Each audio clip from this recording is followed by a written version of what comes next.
I detest the dog whistling of an entire ethnic group in Nigeria. And let's call a spade what it is.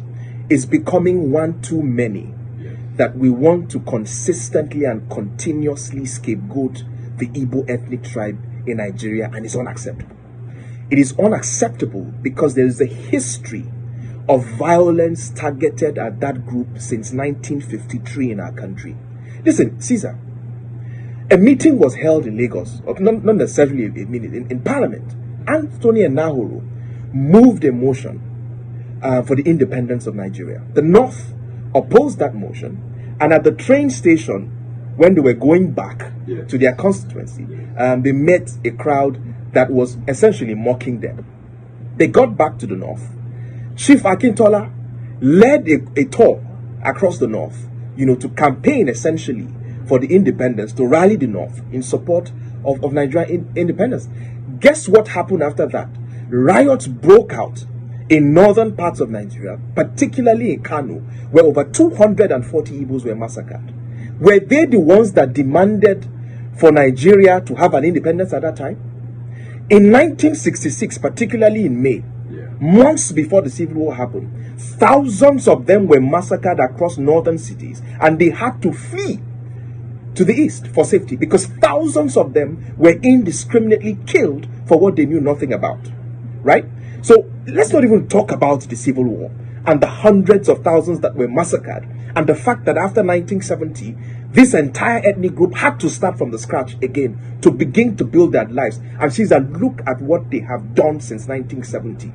A group that left or started from nothing, went to Bauchi, went to Kano, went to Meduguri, went to Akure, went to Ogun State. And look what they have built in 40 years of hard work, grit, and no support from the federal government. Look what they have done from themselves. But what we consistently and continuously do is to signal hatred and violence against the group. And this thing has to stop. We can't continue a country. Listen, if you don't want a group of people to be a part, let them go then. I don't understand this. Every turn, there has to be an excuse to single out an ethnic group. I give you a typical example. Just like the past elections, I heard people telling, how can the Obi, for instance, have scored 98% in certain states in the north? How can he have scored 90%? Muhammadu Buhari, under a PDP-led federal government, scored over 90% votes in 4 northern states. Go and check the results in Katsina. Go and check the results in Bauchi. Go and check the results in Jigawa. He scored over 90% in those states under the leadership of the PDP as a federal government. So it was okay for Buhari to score over 90% in his own core constituency, but something utterly went wrong when Obi did it in the southeast. This ethnic group have always been part of a nationalist political party and never really have ever built a regional movement. All the times they have supported a political party have been national political parties right from the NCNC. Yeah, sure. They have a stakeholder in the PDP. They don't have a regional party in the sense that we had ACN in the southwest, in the sense that they had AMPP in the north. They did not have the behemoth of a regional political party. So where is all this hate coming from? Where is all this hate coming from? They tell you now, for instance, that they have a rabid mob who are harassing people on the internet because their candidate lost. We have very short memories. In 2011, a candidate lost in this country and over 800 people were massacred in violence in the north.